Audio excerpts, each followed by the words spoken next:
ഓണാഘോഷം കൊഴുപ്പിക്കുന്നതിനായി തൃശൂർ നഗരത്തിൽ പൂവിപണി സജീവമായി. മലയാളിക്ക് പൂക്കളമൊരുക്കാൻ അന്യസംസ്ഥാനങ്ങളിലെ വൈവിധ്യമാർന്ന പൂക്കളാണ് വിപണിയിൽ ഇടം പിടിച്ചിരിക്കുന്നത്.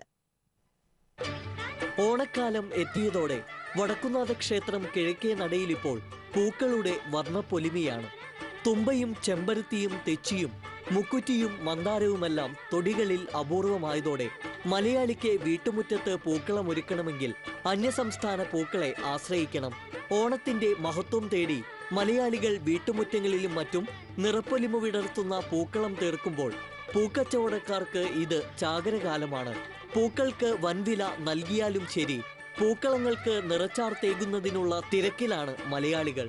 ഓണത്തിന്റെ തനിമയും പൊലിമയും തേടി ചതുരത്തിലും വൃത്തത്തിലും ത്രികോണത്തിലുമെല്ലാം വർണ്ണപ്പൂക്കളങ്ങൾ തീർക്കുമ്പോൾ അന്യസംസ്ഥാന പൂക്കളാണ് ഇവയിൽ ഇടം പിടിക്കുക.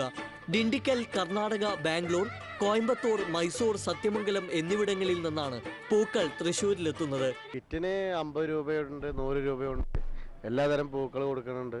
ഇനിയിപ്പോൾ മത്സ്യങ്ങൾ എടുക്കുമ്പോൾ ഡാലിയ, ഡബിൾ റോസുകൾ, പിന്നെ ജാമന്തി, പുതിയ പുതിയ ഐറ്റങ്ങൾ ഇറക്കും.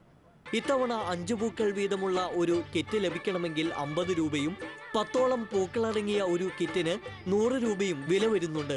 1 കിലോ ജമന്തിക്ക് 250 രൂപയിലധികമാണ് വില.